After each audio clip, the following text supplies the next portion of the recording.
সম্মানিত দর্শক আসসালামু আলাইকুম। আমি Mohammad Anwar, advocate, Bangla supreme court. আমি সুপ্রিম কোর্টের নিয়মিত আইনজীবী। আমি আজকে আপনাদেরকে 22 ধারা জবানবন্দি আপনার বিপক্ষে গেলে মহামান্য হাইকোর্ট থেকে আপনি জামিন নেবেন কিভাবে। আমি 22 ধারা জবানবন্দি সম্পর্কে আপনার একটু ধারণা দিই।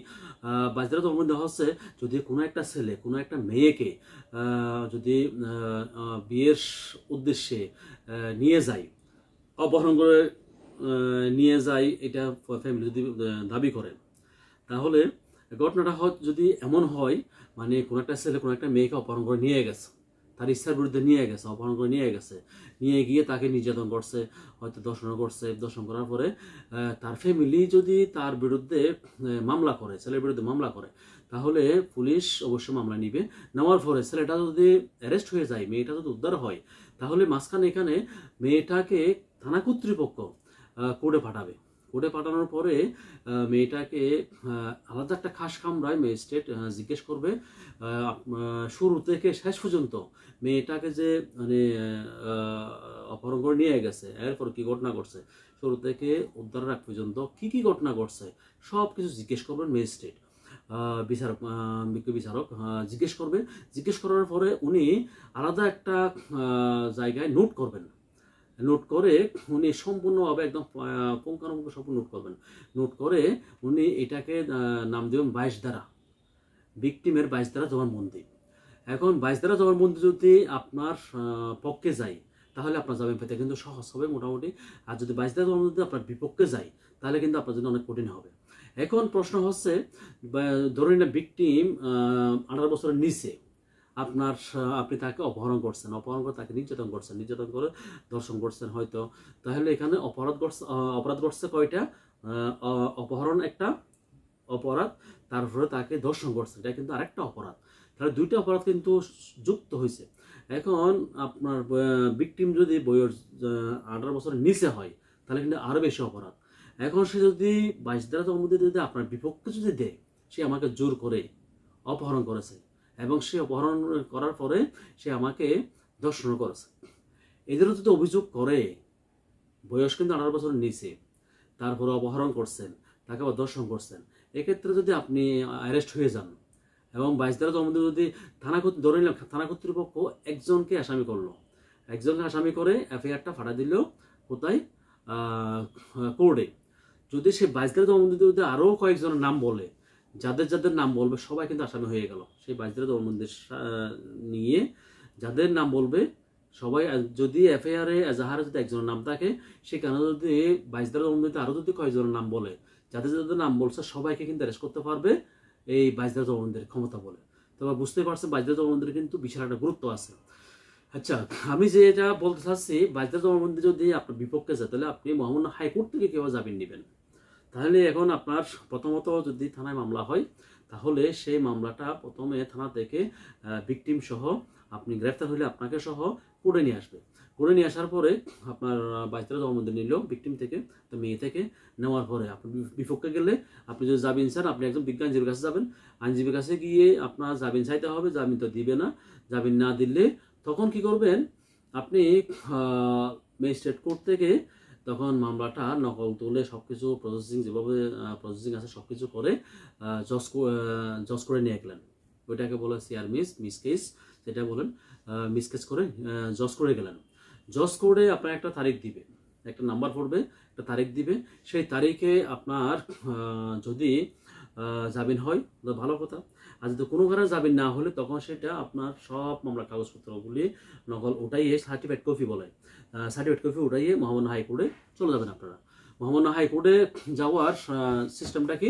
সিস্টেমটা হচ্ছে এজাহার, এফআইআর, জব্দালিকা, ফরওয়ার্ডিং যা যা আছে সব কিছু সার্টিফিকেট কপি উঠাতে হবে।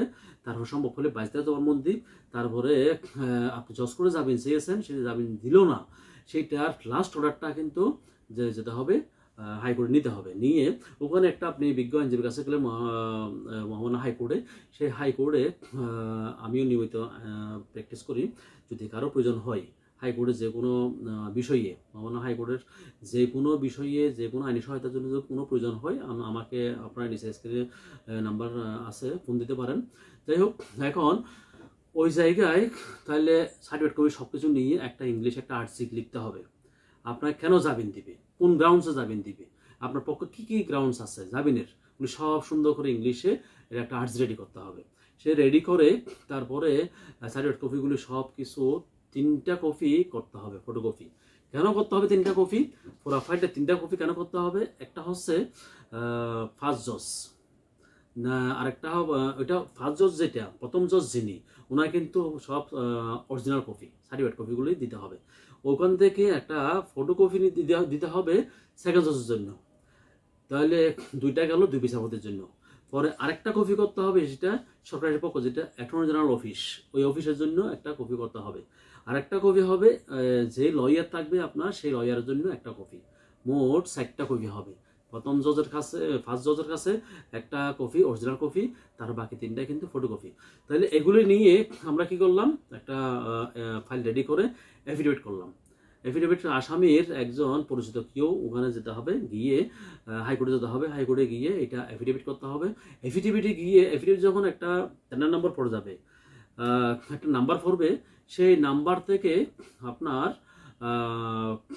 যেতে হবে একটা কোডে। আমরা একটা নোটিশ দিব কোন কোডে আমি ফাইলটা করব।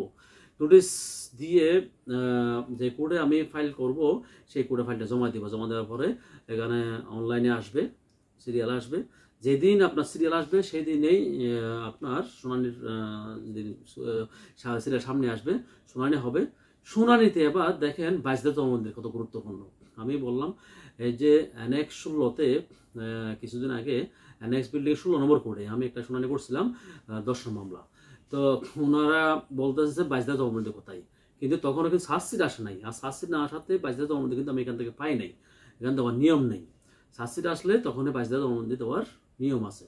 পরে আমি মাওনা হাইকোর্টে বিচারক মহোদয়কে বললাম, যেহেতু এটা সার্জশিট যেহেতু আসে নাই, আমি বাজদা জবানবন্দি নিতে পারি নাই। উনি বাজদার জবানবন্দি এত বেশি গুরুত্ব দিয়েছেন, বলতেছেন না বাজদার জবানবন্দিতে ভিকটিমে কি বলছে, মেয়ে কি বলছে সেটা কিন্তু না দেখে আমি জবান দিতে পারবো না। আপনারা যেভাবে পারেন বাজদার জবানবন্দি নিয়ে আসেন, তারপরে আমি বাজদার জবানবন্দি দেখে আপনাকে জামিন দিব। যাই হোক, এরপরে উনি বলতেছে আমি এটা নট দিস উইক রাখলাম, অর্থাৎ এই সপ্তাহে আমি শুনবো না, অর্থাৎ আগামী সপ্তাহে। নট দিস উইক মানে হচ্ছে এটা হাইকোর্টের ভাষা। নট দিস উইক রাখার পরের সপ্তাহে আমি এখান থেকে যে কোনোভাবে বাজদার জবানবন্দিটা নিয়েছি। নেওয়ার পরে তারপরে ওখানে আমি এটা ফেস করে দিয়েছি, ওটা ওখানে দিয়েছি। দেওয়ার পরে উনি দেখার পরে তারপরে আমাকে জামিন দিয়েছে। এখন বাজদার জবানবন্দি যদি আপনার বিপক্ষে যায়, জামিনটা অনেক কঠিন, সেটা হাইকোর্টও। আর যদি বাজদার জবানবন্দি যদি আপনার পক্ষে থাকে, তাহলে কিন্তু মামলাটা হয়তো আপনি খালাস পাওয়ার সম্ভাবনা আছে। জামিনের ক্ষেত্রে মামলা হাইকোর্ট থেকে যদি বাজদার জবানবন্দি যদি পক্ষে থাকে আপনার, তাহলে জামিনটা সহজ হয়। আর বিপক্ষে গেলে একটু কঠিন হয়ে যাবে। তবে জামিন হবে না এমন না, হয়তো একটু মানে আগার পরে। তাহলে বাজদা জবানবন্দিটা যদি আপনার বিপক্ষে যায়, তাহলে মাওনা হাইকোর্ট থেকে অবশ্যই জামিন নিতে হবে, নিচের কোর্টে জামিন দিবে না। আর যদি পক্ষে থাকে, হয়তো অনেক সময় জজ কোর্ট থেকেও দিতে পারে, কিন্তু সম্ভাবনা কম। তাহলে আপনারা মাওনা হাইকোর্ট থেকে জামিনটা নেওয়াটা 90% কিন্তু মাওনা হাইকোর্ট যাওয়া লাগে। তো বাজদা জবানবন্দি এটা একটা বিশাল ব্যাপার। বাজদা জবানবন্দি যদি থাকে, তাহলে আপনার বিপক্ষে থাকলে হাইকোর্ট যাওয়ার নিয়মটা হচ্ছে ম্যাজিস্ট্রেট করে নামঞ্জুর করবেন, তারা জজ করে নামঞ্জুর করে, তারা সব কিছু নিয়ে কাগজপত্র নিয়ে হাইকোর্টে গেলে শুনানি করলে জামিনটা হওয়ার সম্ভাবনা থাকে। আর যদি বাজদা জবানবন্দি যদি আপনার পক্ষে থাকলে, তাহলেও অনেক সময় জজ কোর্ট থেকে দেয় না, ম্যাজিস্ট্রেট তো দেয়ই না, জজ কোর্ট থেকে অনেক সময় দেয় না, পরে হাইকোর্ট নিয়ে গেলে আপনার জামিনটা সহজ হয়ে যায়। তাহলে এখন আপনাদের মূল বিষয় হচ্ছে বাজদা জবানবন্দি থাকলে ভিকটিমের, তাহলে আপনার বিপক্ষে গেলে তাও কিন্তু হাইকোর্ট গিয়ে জামিন নিতে হবে, কারণ লোয়ার কোর্টে দেয় না। আর যদি পক্ষে থাকে, তাও কিন্তু বেশিরভাগ কিন্তু এখান থেকে দিতে যায় না, জজ কোর্ট থেকে দিতে যায় না, হাইকোর্টে যাওয়া লাগে। তাহলে বাজদা জবানবন্দি থাকা অবস্থায় আপনি কিভাবে জামিন নেবেন মাওনা হাইকোর্ট থেকে, সেটা ধারণা দিলাম। আশা করি আপনারা বুঝতে পারছেন। তো আমার অ্যাডভোকেট আনোয়ারুল্লাহ চ্যানেলটা যারা সাবস্ক্রাইব করছেন তাদেরকে অসংখ্য ধন্যবাদ। আর যারা এখন সাবস্ক্রাইব করেন নাই, দয়া সবাই সাবস্ক্রাইব করবেন, পাশে বেল আইকনটি ক্লিক করে দিবেন। আর যদি আইন সম্পর্কিত যে কোনো সহযোগিতা লাগে, হাইকোর্টে যেহেতু আমি নিয়মিত প্র্যাকটিস করি, আইন সম্পর্কিত যে কোনো প্রয়োজনে নিচে এক নাম্বার আছে, আমার স্ক্রিন নাম্বার আছে, সেই নাম্বারে ফোন দিলে আমি আপনাদের সহায়তা করার চেষ্টা করব। যদি আমি ফোনটা রিসিভ করতে না পারি, যেহেতু আমি নিয়মিত আইনজীবী করে থাকতে হয়, তাহলে আপনারা একটু ফলো ফোন দিবেন, আমি আপনার আইনগত সহায়তা করব। এই বলে আমি আমার ভিডিও শেষ করলাম। আপনারা সবাই ভালো থাকুন, সুস্থ থাকুন, নিরাপদ থাকুন। আসসালামু আলাইকুম।